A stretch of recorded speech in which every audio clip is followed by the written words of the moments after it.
Saatnya bagi kami ya Tuhan, kami merendahkan hati kami dan diri kami di hadapan Tuhan. Kami rindu lawatan Tuhan untuk memberkati kami lewat firman-Mu yang hidup, agar setiap kami yang hadir dalam ibadah ini akan memperoleh berkat yang datangnya daripada Tuhan.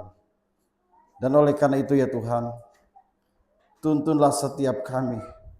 Roh Kudus bekerjalah di dalam kehidupan kami, agar kedagingan kami matikan, agar firman Allah dapat tetap tinggal di dalam hidup kami. Karena Roh Kudus bekerja dan memenuhi hidup kami. Terpujilah nama-Mu ya Tuhan. Dan berkati juga hamba-Mu pada saat ini. Berikan hikmat dan kemampuan kepada hamba-Mu ya Tuhan. Biarlah kiranya Tuhan akan menolong, Tuhan akan menuntun, Tuhan akan memberkati. Dalam nama Tuhan Yesus kami berdoa. Haleluya. Amin. Jemaat Tuhan dipersilakan duduk kembali. Ya, selamat pagi, shalom. Ya, puji Tuhan, Bapak Ibu Saudara yang dikasihi Tuhan. Bersyukur pada pagi hari ini boleh bersama-sama dengan jemaat Tuhan di tempat ini. Senang bisa menyampaikan firman Tuhan, karena seingat saya ya sudah kurang lebih 3 tahun kami pelayanan di Sentral Bengalun, dan kebetulan saya sekretaris Sentral. Saya juga yang membuat jadwal saya mengatur. Di tahun pertama saya belum ke sini, tahun keduanya saya ke sini. Nah, waktu saya mengatur jadwal tahun kedua ke sini, saya sudah share ke teman-teman yang ada di Sentral, Gembala Sentral. Mereka katakan begini, Pak, kenapa saya 2 kali di jemaat ini? Saya 2 kali di jemaat ini, ada 3 hamba Tuhan. Saya bilang gini, kalian sudah berapa kali di situ? Saya belum pernah di Kolam Indah, saya katakan begitu. Nah, ini akhirnya ini ras terkuat di dunia ini yang bicara ini. Tahun lalu ada 2 itu ya. Ada 3. Ras terkuat di dunia ini yang bicara ini. Jadi teman-teman termasuk Pak Hen, tak bisa kita lawan tuh Pak, katanya. Yalah. Jadi akhirnya di tahun ini saya dapat mendapat kesempatan untuk menyampaikan firman Tuhan. Saya rasa ini bukan sesuatu hal yang disengaja, tetapi ada rencana Tuhan di dalam semuanya. Bapak Ibu Saudara yang dikasihi Tuhan Yesus Kristus, saya ingin mengajak kita membuka Alkitab kita dari Efesus pasal 5 ayat 1 hingga ayat yang ke-8. Maaf, suara saya ini agak serak ya, karena pengaruh dari kondisi kesehatan yang terganggu saat ini. Efesus pasal 5 ayat 1 hingga ayat yang ke-8. Saya mengajak kita membaca bagian firman Tuhan ini bersama-sama. Efesus pasal 5 ayat 1 hingga ayat yang ke-8. 1, 2, 3. Sebab itu jadilah penurut-penurut Allah, seperti anak-anak yang kekasih, dan hiduplah di dalam kasih, sebagaimana Kristus Yesus juga telah mengasihi kamu dan telah menyerahkan dirinya untuk kita sebagai persembahan dan korban yang harum bagi Allah. Tetapi percabulan dan rupa-rupa kecemaran atau keserakahan disebut saja pun jangan di antara kamu, sebagaimana sepatutnya bagi orang-orang kudus. Demikian juga perkataan kotor, yang kosong atau yang sembrono, karena hal-hal itu tidak pantas. Tetapi sebaliknya ucapkanlah syukur, karena ingatlah baik-baik, tidak ada orang sundal, orang cemar, orang serakah, artinya penyembah berhala, yang mendapat bagian di dalam kerajaan Kristus dan Allah. Janganlah kamu disesatkan orang dengan kata-kata yang hampa, karena hal-hal yang demikian mendatangkan murka Allah atas orang-orang durhaka. Sebab itu janganlah kamu berkawan dengan mereka. Memang dahulu kamu adalah kegelapan, tetapi sekarang kamu adalah terang di dalam Tuhan. Sebab itu hiduplah sebagai anak-anak terang. Bapak Ibu Saudara yang kasih Tuhan Yesus Kristus, tema kita pada pagi hari ini adalah karakteristik anak-anak terang. Ya, itu ada fotonya. Itu kalau dalam foto before, after itu ya. Itu before ya. Afternya nanti. Kalau udah kurus gitu. Ya Bapak Ibu Saudara yang kasih Tuhan Yesus Kristus,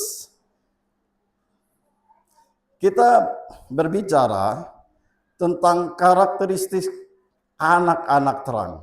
Kalau kita berbicara tentang kata terang, apa yang kita rasakan pada saat situasi terang?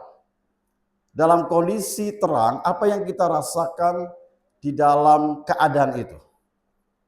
Rasa aman, rasa apalagi? Tentram, damai, tidak ada ketakutan, tidak ada kekhawatiran. Tetapi jika di sekitar kita gelap, apa yang kita rasakan? Ada yang takut gelap? Kalau mati lampu, langsung teriak-teriak gitu ya. Ada hantu di mana-mana gitu ya. Ya, apa yang kita rasakan pada saat di sekitar kita gelap? Rasa takut, rasa ngeri, ketidakjelasan, ketidakpastian, seperti tidak ada kehidupan. Ya. Kalau tiba-tiba misalnya di tempat kita, di kampung kita, lampu padam, seperti tidak ada kehidupan. Bapak Ibu Saudara yang kasih Tuhan Yesus Kristus, melalui bagian ataupun ilustrasi ini mengingatkan kepada kita bahwa terang itu penting sekali dalam kehidupan kita. Melalui bagian ataupun ilustrasi ini mengingatkan kepada kita bahwa terang itu penting sekali dalam kehidupan kita. Itulah sebabnya kita didorong untuk menjadi anak-anak terang. Nah, di sini kita ingin melihat Bapak Saudara, Tuhan Yesus menyatakan identitas kita. Siapa kita ini sebenarnya? Di dalam Injil Matius pasal 5 ayat 14 berkata seperti ini. Kamu adalah terang dunia. Kota yang terletak di atas gunung tidak mungkin tersembunyi, kata bagian firman Tuhan. Jadi itulah identitas kita. Siapa kita? Nah, pertanyaan siapa kita ini merupakan pertanyaan yang berkaitan dengan filsafat sebenarnya. Ketika kita berada di satu tempat, dimanapun kita berada, kita ingin melakukan sesuatu hal yang mungkin tidak layak. Kita bertanya pada diri kita, siapa saya? Ketika kita bertanya pada diri kita, siapa saya? Saya adalah anak Tuhan. Saya adalah orang Kristen. Saya BPJ, saya hamba Tuhan. Pertanyaan itu membuat kita apa? Mengingat pada identitas kita. Kita tidak mungkin melakukan perbuatan yang tidak menyenangkan hati Tuhan. Kalau kita tahu identitas kita, siapa kita. Nah, oleh karena itu Bapak Ibu yang dikasih oleh Tuhan Yesus Kristus. Apa maknanya? Jika orang percaya disebut sebagai terang dunia, karena di sini katakan kamu adalah terang dunia, maka kita punya tanggung jawab untuk hidup di dalam kebenaran. Bagaimana caranya? Lewat perbuatan-perbuatan kita. Kalau kita mengatakan bahwa orang Kristen harus hidup dalam kebenaran, ya, semua kita tahu bahwa kita harus hidup dalam kebenaran. Tetapi bagaimana caranya? Kita harus hidup lewat perbuatan-perbuatan yang nyata. Bapak Ibu Saudara yang kasih Tuhan Yesus Kristus. Pertanyaannya, mengapa Tuhan Yesus memerintahkan kita atau menginginkan kita agar kita menjadi terang dunia? Terang dunia artinya adalah bahwa dunia ini dalam kegelapan. Kalau dunia ini terang, Tuhan tidak akan katakan kepada kita, jadilah terang dunia. Karena dunia ini dalam kegelapan, makanya ada perintah dari Tuhan bagi kita, jadilah terang. Bapak Ibu Saudara yang kasih oleh Tuhan Yesus Kristus. Itulah identitas kita, menjadi terang. Nah, terang itu di dalam bagian firman Tuhan tadi disebutkan bahwa kota yang terletak di atas gunung tidak mungkin tersembunyi. Jadi terang itu seperti kota yang ada di atas gunung. Tidak akan mungkin tersembunyi. Ketika kita melakukan sebuah perjalanan, dan dalam perjalanan itu kita melihat ada terang di satu tempat. Oh, itu kotanya. Tidak akan tersembunyi. Bapak Ibu Saudara yang kasih Tuhan Yesus Kristus. Jadi kita sebagai anak-anak terang ini, walaupun kita berpikir bahwa orang tidak tahu saya Kristen, orang tidak tahu saya orang percaya. Bapak Ibu Saudara, orang pasti tahu. Yang lucunya juga dan anehnya Bapak Saudara, biasa di kota misalnya, itu pengamen-pengamen itu tahu yang mana Kristen, yang mana Islam. Ya kalau naik bis kan, kita duduk misalnya itu. Tiba-tiba dia nyanyi lagu Kristen. Itu bukan apa itu.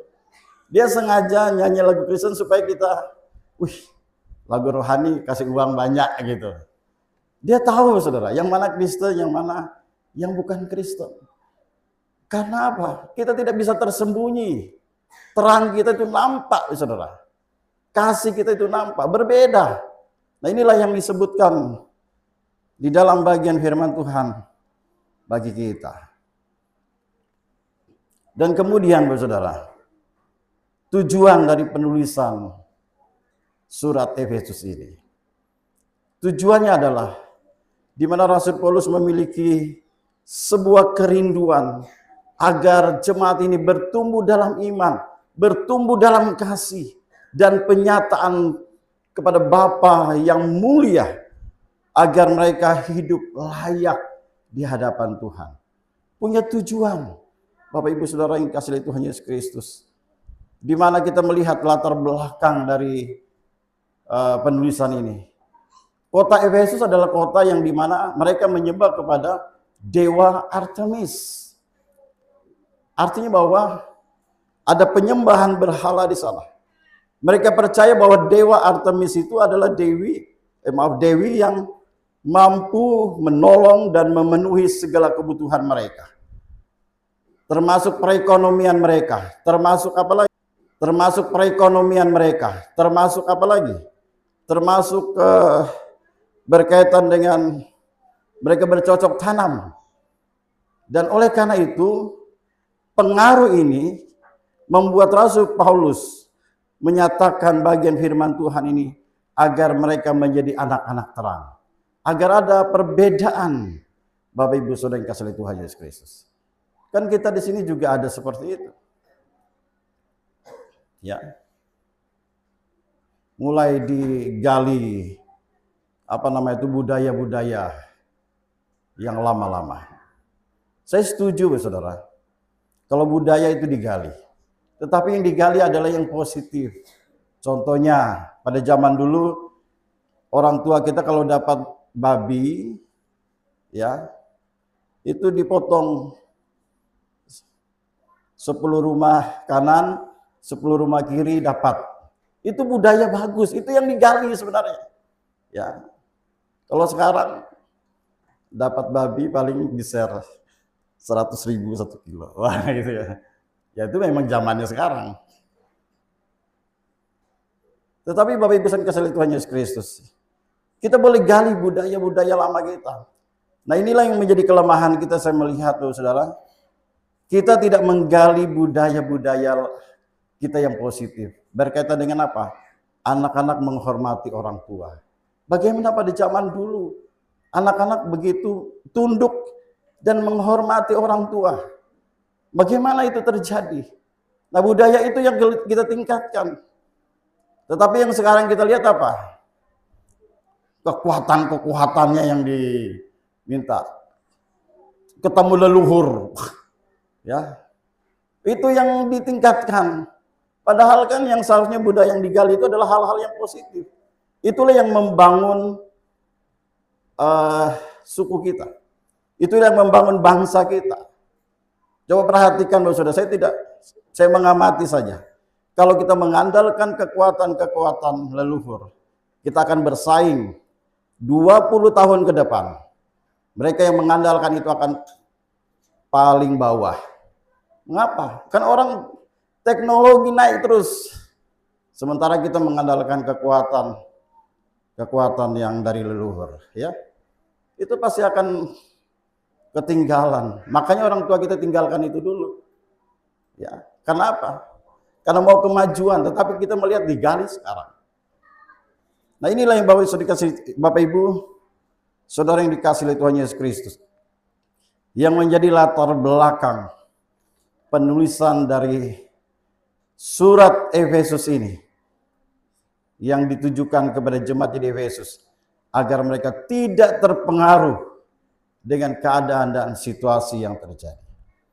Dan pada kesempatan ini, saya ingin mengajak kita belajar tentang karakteristik anak-anak terang berdasarkan Efesus pasal 5 ayat 1 sampai 8. Yang pertama, hidup di dalam kebenaran. Hidup di dalam kebenaran adalah, yang dimaksud di sini adalah menjadi penurut-penurut Allah. Di dalam bagian firman Tuhan tadi sudah disebut menjadi penurut-penurut Allah. Dalam Alkitab terjemahan yang lain, kata penurut dalam bahasa Yunaninya adalah mimitei, yang merupakan akar kata dari mimik, saudara. Mimik itu adalah apa yang kita gambarkan dari penampakan yang dapat dilihat oleh orang lain.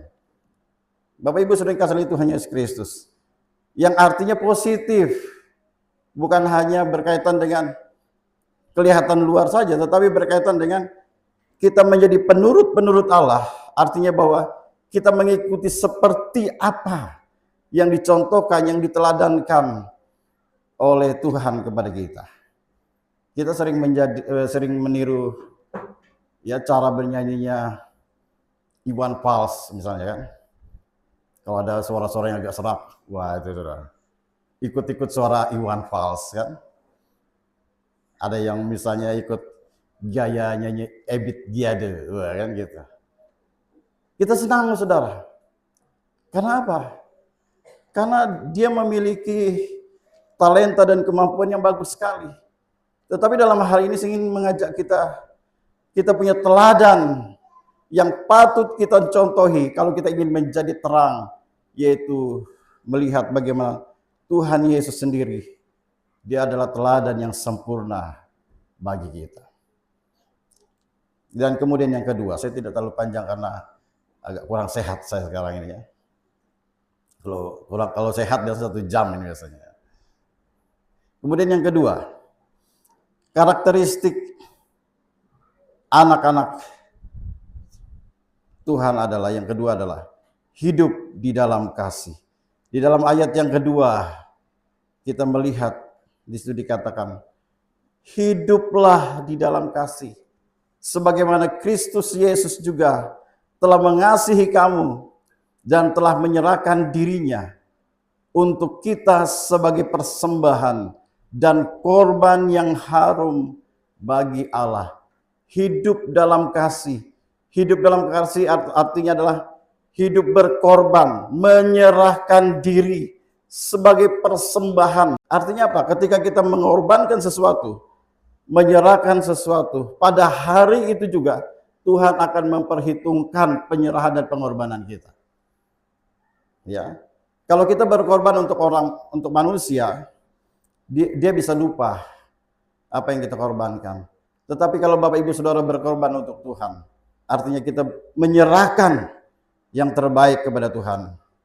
Pada saat itu juga Tuhan akan membalas yang terbaik. Itulah berkat bagi kita, Saudara. Dan ini merupakan proses yang berat tentunya. Pembangunan ini bukan mudah. Kalau uangnya cukup, ya enggak masalah. Tapi kalau uangnya, dananya yang dibutuhkan misalnya 3 miliar, yang ada 1 miliar, nah itu berat itu. Masih ada banyak lagi yang perlu diperjuangkan. Tapi kalau dananya 3 miliar juga ada, ya itu aman-aman saja. Artinya perlu perjuangan yang perlu harus sungguh-sungguh dari hati kita dalam pelayanan kita. Dan kemudian yang ketiga, karakteristik anak-anak terang. Yang ketiga adalah hidup di dalam kekudusan. Orang Kristen harus hidup dalam kekudusan, karena kekudusan adalah syarat mutlak, saudara. Tidak bisa ditawar-tawar. Kekudusan adalah syarat mutlak. Mengapa? Apa alasannya? Allah itu kudus, sehingga ia tidak mungkin dapat bersatu dengan ketidakkekudusan. Hidup kudus artinya kita terpisah dari segala bentuk dosa dan hal-hal yang tidak menyenangkan hati Tuhan. Apakah ada di antara kita yang benar-benar suci dan kudus? Tidak ada. Nah, bagaimana kita memaknai kekudusan dan kesucian? Kita melihat bagaimana Daud, saudara. Daud adalah orang yang dipakai oleh Tuhan. Dia seorang raja. Dia berkenan di hati Tuhan kalau kita baca Alkitab. Tetapi dia jatuh dalam dosa perzinahan. Lalu kita menilai dia seperti apa? Orang yang setia adalah ketika dia jatuh dalam dosa, dia akan cepat berbalik. Itu namanya orang yang setia. Tetapi Saul tidak. Dia jatuh dalam dosa, lalu ditegur oleh Nabi Samuel. Dia katakan apa? Oh, itu umatmu yang memaksa saya, katanya. Dia tidak langsung bertobat. Jadi orang yang hidup kudus, orang yang hidup suci adalah dia pernah jatuh dalam dosa, tetapi ketika dia menyadari bahwa dia jatuh dalam dosa, dia langsung berdiri, bangkit, mengakui kesalahan dosanya. Itu orang yang hidup dalam kekudusan.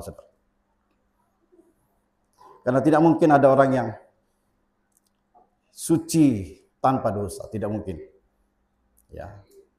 Makanya di gereja saya katakan, gereja adalah tempat orang berdosa. Ya, kadang-kadang bertentangan juga dengan pandangan beberapa orang. Oh, kenapa bisa gitu? Ya karena memang tidak ada orang yang suci. Yang merasa suci ada. Tapi benar-benar suci tanpa dosa tidak ada. Kita datang gereja karena kita butuh Tuhan. Sebab kita hidup dalam dosa, kita butuh Tuhan. Agar Tuhan menolong kita dan menguduskan kita. Sehingga kita hidup berkenan dan menyenangkan hati Tuhan. Dan sebagai penutup dari bagian firman Tuhan ini, saya ingin mengajak kita membaca Filipi 4 ayat yang ke-8.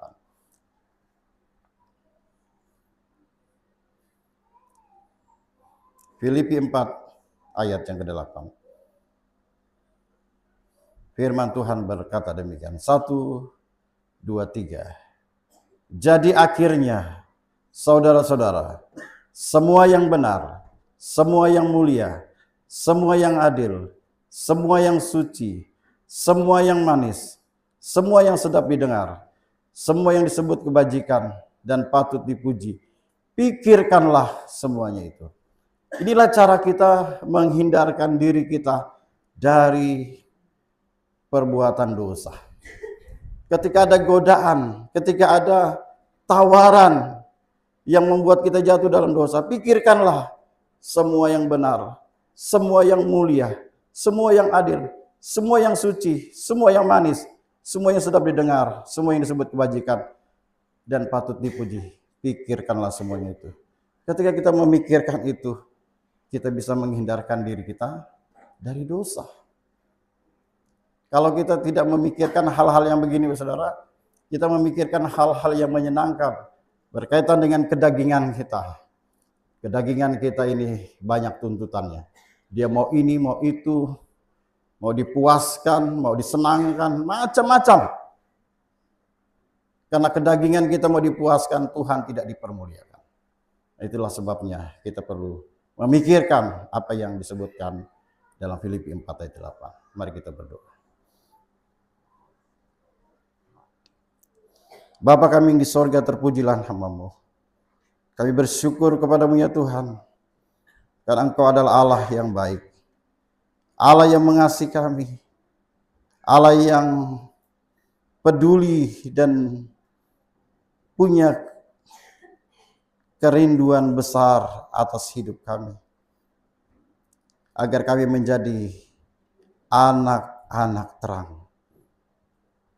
Hidup di dalam kebenaran, hidup dalam kasih, dan hidup di dalam kekudusan. Tidak ada seorang pun yang dapat melihat Allah selain mereka yang hidup di dalam kehidupan yang kudus. Terpujilah nama-Mu ya Tuhan. Berkatilah kami dan berkatilah kehidupan kami, agar hidup kami layak dan menyenangkan hati Tuhan dan sesuai dengan karakteristik anak-anak terang. Dalam nama Tuhan Yesus kami berdoa. Haleluya. Amin.